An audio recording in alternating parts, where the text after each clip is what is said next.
Hola y bienvenidos a un nuevo episodio de Celestialmente Francos. Vamos a retomar en esta semana, después de la pausa que hicimos en la semana anterior, donde si usted no ha visto ese episodio que hicimos sobre resucitar, creo que fue un episodio muy especial, que contaba bastante del espacio que nos tomamos e inclusive pues iremos botando más datos sobre lo que nos pasó durante ese tiempo en episodios que vengan. Pero hoy yo quiero que retomemos una serie que veníamos desarrollando, que era la serie sobre The Office. Y había un tema que habíamos dejado sobre la mesa que dijimos que íbamos a tratarlo en un episodio subsiguiente que vendría siendo este, y es un tema que es bastante importante, es el tema de el lugar, saber si el lugar es el lugar correcto y saber cuándo hay que salir de un lugar. En la serie, y si usted no se ha visto The Office, pues nos disculpará que igual le vamos a hacer un spoiler, pero en la serie hay un momento eh, en el cual el personaje principal, para mí, el personaje principal, Michael Scott, debe tomar una decisión y es irse o quedarse. Y yo quiero preguntarte una cosa, o sea, Michael amaba el lugar donde trabajaba. Sí, él amaba ese sitio, obviamente, pero yo creo que más allá de la empresa, él amaba era la gente. Súper, bueno, eso está genial, eso está genial, sí, sí, él amaba, sí, sí, efectivamente. Ahí lo respondiste mejor de lo que yo le estaba preguntando, pero eso quiere decir que era un lugar para él muy importante. Y yo quiero que empecemos a hablar sobre el tema de, yo me puedo terminar arraigando a un lugar que es importante para mí, pero que realmente no es el lugar donde debo estar. Eso pasa mucho, a veces también el miedo a un nuevo lugar, a conocer a nuevas personas, el de pronto también tener nuevos retos, nuevos conocimientos, un nuevo nivel de exigencia, puede espantar a la persona y por el contrario va a decir, no, esto no es para mí y salir corriendo. Cuando el Imperio Romano, digamos, empieza a expandirse y llega a esta región de lo que es, lo que conocemos actualmente como Israel, como Palestina, como toda esta zona, varias de esas personas que trabajan ahí y que tienen ciertos dones terminan convirtiéndose en trabajadores del imperio. Ese es el caso de Mateo. Mateo es una persona que es rechazada por su pueblo porque él se vuelve un recaudador de impuestos. Entonces, el Imperio Romano le dice, usted nos tiene que traer tantos impuestos, lo que usted cobre de más queda para usted. Ujú. Por eso la gente, digamos, veía esa figura como una traición a lo que era la patria porque estabas trabajando para el Imperio Romano. Entonces, hay un momento y hay un lugar para cada una de las circunstancias. Y yo siento que hay un momento que para Mateo se volvió una zona de confort, que es el estar trabajando porque le estaba yendo bien. Él realmente tenía recursos, él realmente estaba en un buen lugar, debía tener sus pertenencias. Pues la Biblia no nos dice cuánta plata tenía, pero sí nos dice, por ejemplo, que fueron a cenar a la casa de él. Eso quiere decir que si podían ir a cenar a la casa de él, y podían ir a cenar a la casa de él, quiere decir que él tenía un espacio suficiente para poder recibir varias visitas, una buena cantidad de visitas. Entonces, podríamos decir que Mateo estaba bien o no. En ese Sí, momento, estaba bien, con lo necesario, con lo básico, en comparación al resto del pueblo que hasta podía estarse muriendo de hambre. sí, a él siempre digamos que eso fue lo que más le afectó en el sentido de que todo el mundo lo señaló, fue por eso, como porque él tenía, porque era diferente y venía, digamos, de una familia bien, a diferencia de los otros que de pronto sí eran un poco más humildes y más pobres. Y pasemos al ejemplo de, porque es que son muchos y diversos, pero pasemos al ejemplo de Pedro. Pedro había aprendido a desarrollar su profesión, le iba bien como pescador y tenía un gran conocimiento, porque es que cuando el Señor le dice tira la red al otro lado, él le contesta diciéndole como estuve ya toda la noche pescando, o sea, yo sé lo que hago. No es una persona que digamos diga como que fuera tan fácil coger y lanzar, sino que él le responde. Ya cuando Jesús le dice, él dice, bueno, pues igual lo voy a hacer y lo lanza al otro lado y sale la cantidad de él. Entonces él también estaba en una zona de confort, también estaba en un lugar donde se sentía cómodo. Cuando hablamos de Saulo, Saulo de Tarso, ese que fue testigo de el primero que murió por Jesús, que fue Esteban, que muere apedreado por las personas. La Biblia no dice que Saulo tiró piedra, pero sí dice que estaba ahí. Él estaba viendo lo que estaba pasando. Y Saulo también estaba en una zona de confort. Saulo también, cuando Pablo empieza a decir y enviar cartas, o sea, ya convertido, él dice, yo era fariseo de fariseos, yo era judío de judíos. O sea, yo soy descendiente de las tribus. Si tú vas a buscar a alguien que sea más fiel a lo que es estar estrecho al pueblo de Dios, ese soy yo. Entonces, él estaba en una zona de confort, él tenía mucho conocimiento sobre lo que era la palabra de Dios. Pero ahora la pregunta que yo te quiero hacer es, ¿ellos tenían una relación con Dios? ¿Los tres? Mateo, Pedro, Saulo. Te estoy hablando antes de llegar Jesús a sus vidas.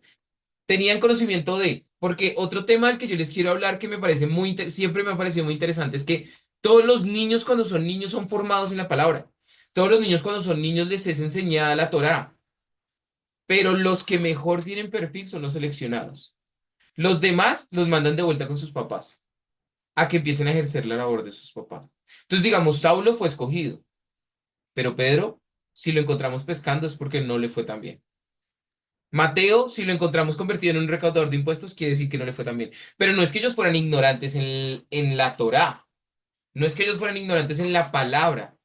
Entonces, yo te pregunto, ¿conocían la palabra? Sí, pero ¿conocían a Dios? No, muchas veces no, tú puedes conocer la palabra, porque muchos de nosotros crecimos con la clase de religión o Ajá. incluso en colegios con alguna denominación donde te daban cierta doctrina y cierto conocimiento, pero pues una cosa es tener relación y que eso se note, porque muchas veces yo puedo decir, yo conozco a tal persona.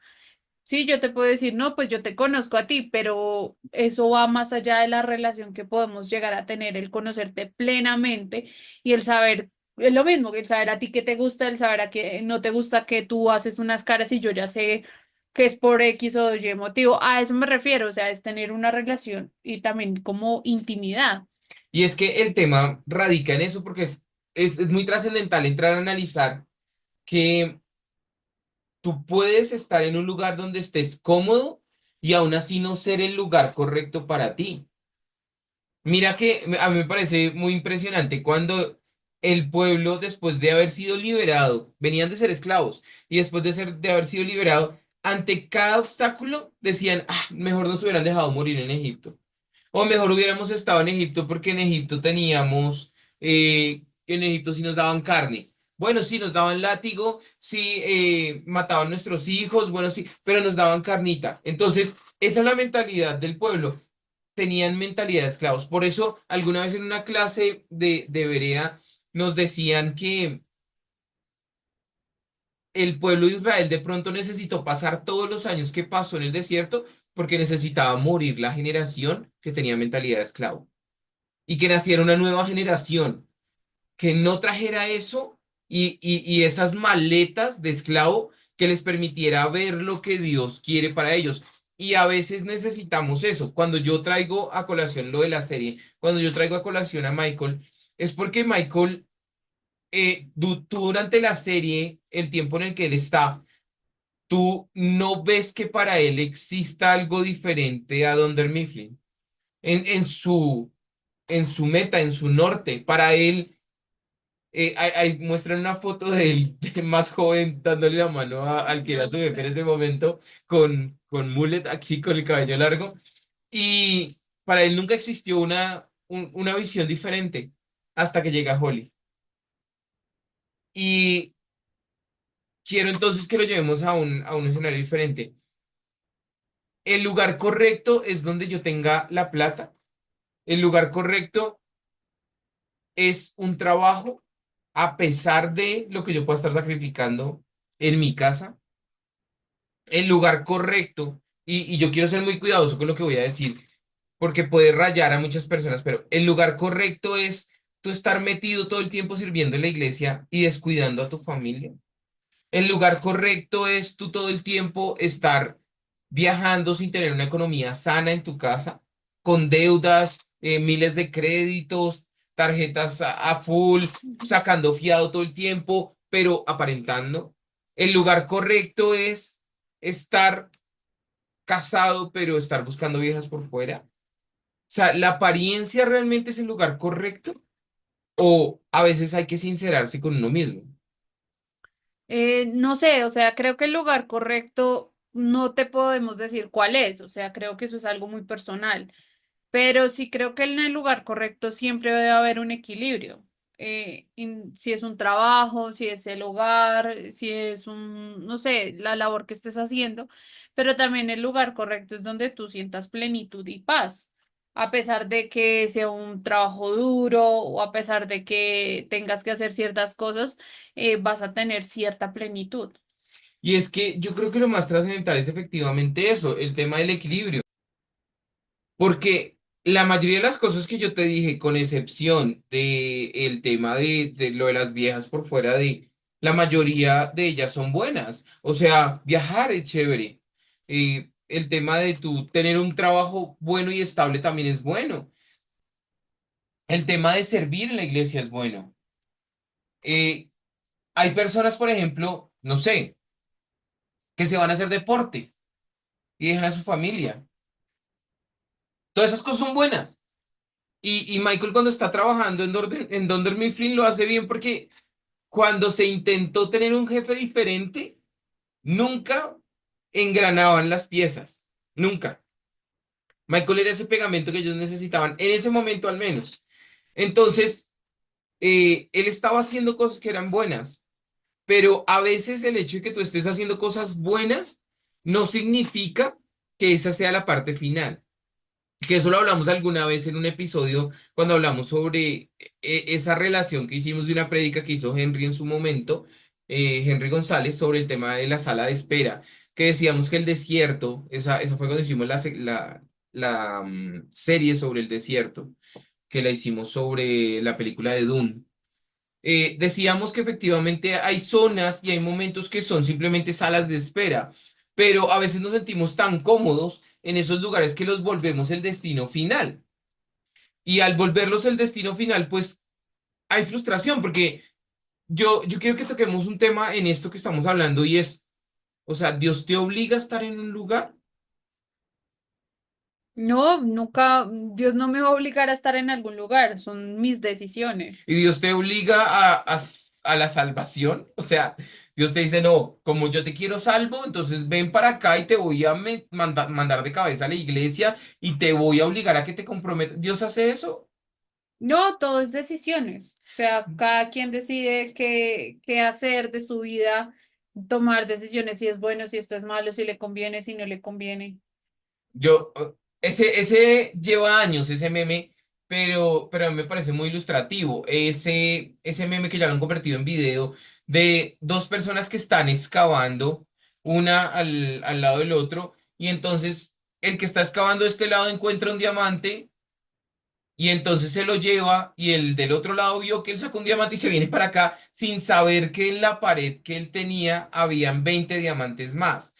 Y a veces nosotros convertimos el destino, lo que es el momento de espera, o simplemente creemos que tomamos una decisión correcta sobre algo momentáneo, sin, y creo que es lo más importante de todo este episodio, sin entender que las decisiones que nosotros tomemos sobre el lugar donde estamos tienen que ser eternas. Entonces, para mí es trascendental entrar a analizar que, y lo voy a llevar para otro lado, pero creo que me parece un poco ilustrativo. Pensar que la decisión que nosotros tomamos de adoptar a estos dos perros, para nosotros es una decisión que puede durar 18 17 no sé cuántos años, pero para ellos fue una decisión que les salvó la vida completa. Entonces, mientras que para nosotros una decisión pueda llegar a ser temporal, como lo es ser fiel a la palabra de Dios y lo que Él nos está enseñando acá, esa decisión sí puede tener trascendencia eterna, dependiendo de lo que nosotros hagamos. Y eso no quiere decir que nosotros no nos equivoquemos, eso no quiere decir que nosotros no cometamos errores, pero sí quiere decir que al menos estamos dando medio paso en el camino correcto. Si nosotros no dejamos que el sendero se ilumine por donde tiene que ser iluminado, nos vamos a empezar a desviar de a poco en poco, de a poco en poco, y al final vamos a terminar en un lugar totalmente diferente. Y como hablábamos ahorita, pues Dios no te va a coger y te va a decir, mira, estás obligado a salvarte, entonces te metes por aquí o te metes por aquí, y si te fuiste por el otro lado, te voy a jalar de allá y te voy a traer para acá. No, Él va a utilizar muchos medios para hablarte. Pero hay momentos en los cuales, pues, si tú no quieres escuchar a alguien, él no te va a seguir hablando. Y es normal, es entendible, porque eso es lo que es el libre albedrío. Ahora, ¿qué hago si estoy en el lugar incorrecto? Porque listo, venimos hablando del tema y entonces alguien que nos está escuchando dice, ok, de lo que ustedes están hablando me parece chévere, y estoy identificando que de pronto sí, de pronto no estoy en un lugar donde mi propósito sea un propósito eterno, sino estoy en una carrera de ratas para complacer al mundo, para complacerme a mí mismo, pero termino el fin de mes aburrido porque la plata no me alcanza, sin un propósito, sin amor, sin energía para mi familia, sin nada, porque realmente no estoy haciendo algo con propósito eterno. Entonces, ¿qué hago? ¿Qué hago en ese momento? ¿Cómo reencauzarme? Es importante que también tú sepas, pues, qué sueños y qué propósito tienes. Si tú no conoces Súper. hacia dónde vas, pues finalmente puedes estar en el lugar incorrecto por años y vas a estar conforme en ese lugar incorrecto porque no sabes a dónde vas. Entonces creo que es importante también sentarse y hacer un análisis de mi vida, de mis sueños, de mis anhelos, de mis talentos, de mis dones y Dios hacia dónde también me quiere llevar, o sea, qué propósito tiene con mi vida, con mi profesión o lo que hago en la vida. Porque yo me puedo quedar estática en un lugar porque soy conformista y también conocemos personas que les cuesta y que son conformistas y les cuesta el cambio y les cuesta asumir retos, entonces, y a veces sacarlos de su zona de confort resulta mucho más difícil y por ello también a veces dejan de lado sueños, anhelos, muchas cosas de lado porque les pesa más el asumir algo nuevo. Me parece interesante ampliar un poco en lo que estabas diciendo, ampliar un poco sobre cómo influyen los dones y los talentos en estar en el lugar correcto, porque a veces no notamos que Dios nos ha entregado dones y talentos Ujú, y a veces no notamos que realmente es trascendental entrar a analizar para qué estoy, por qué estoy, pero también cómo fui diseñado. Porque muchas veces son los dones y los talentos los que de verdad nos van a estar guiando hacia el camino correcto por ujú, el cual debo transitar. ujú. Conocemos historias de muchas personas que decían, mira, yo trabajé X años en oficina, pero me salí de ahí y realmente empecé a hacer, no sé, ese video que yo vi la vez pasada de que empezaron a hacer decoraciones de bombas y de secciones de tomas de fotos con decoración de bombas y todo, y ahorita tienen una super empresa. O hay personas que hacen eso con joyería, o hay personas que se dedican a viajes, o mil cosas que o caso contrario, que se dedicaron a ese tipo de emprendimientos, pero llegaron a una empresa y se dieron cuenta que realmente sus dones y sus talentos eran para esa empresa. Ujú. Entonces quiero que retomemos y amplíes un poquito eso que estabas diciendo sobre cuánto influye realmente el que yo analice mis dones y mis talentos para que realmente pueda encauzarme en el camino o en el lugar correcto donde voy a florecer. Sí, ahí es importante uno saber, pues, qué talentos tiene. O sea, hay gente que tiende a ser a veces muy negativa, pero de pronto, ¿qué resaltan los demás de ti? Tu familia, ¿qué te dice? Como, oye, esto lo haces muy bien, tienes Súper. talento para esto. Hay personas que uno las ve desde muy pequeñas como con talento para dibujar, que tienen talento en cosas de arte o cantar y esto. Entonces, Tú me decías que eras muy buena moldeando plastilina. plastilina. Entonces, pues no me dediqué a la plastilina, Sí, sí, no, no. pero era un talento adicional que tenía pero era importante saber eso, o sea, qué resaltan las personas a mi alrededor de mí. O sea, no necesariamente puedo ser buena en temas de pronto analíticos, operativos, pero de pronto tengo un talento escondido En el tema organizacional, por co- ejemplo. O con sea, no, me refiero al tema de organizar eventos, por ejemplo. pero tengo talento de pronto con temas como, por ejemplo, lo que estamos hablando, como en plastilina, en las artes, o de pronto tengo talento para hablar solamente en público. Bueno, o sea, cuáles son mis puntos fuertes, pero tampoco eso tiene que ser un delimitante para yo decir, no, no voy a poder, no, es imposible. O sea, tampoco es para que tú no saques, como yo últimamente les digo, esa garra de hacer las cosas. Mucha gente simplemente dice, no, es que ese cargo o simplemente esas cosas no son para mí. No, eso suele ser muy difícil. Entonces simplemente se quedaron ahí.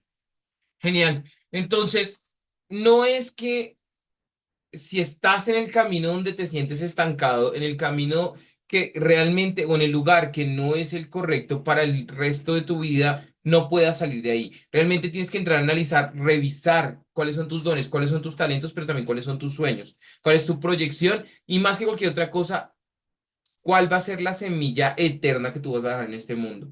Ahí es donde entras a analizar, en este lugar yo voy a poder cumplir con eso y sobre ello, eso es lo que tienes que empezar a tomar decisiones. Les enviamos un abrazo gigante, cuídense mucho y nos escuchamos, nos vemos dentro de 8 días en un nuevo episodio. Chao.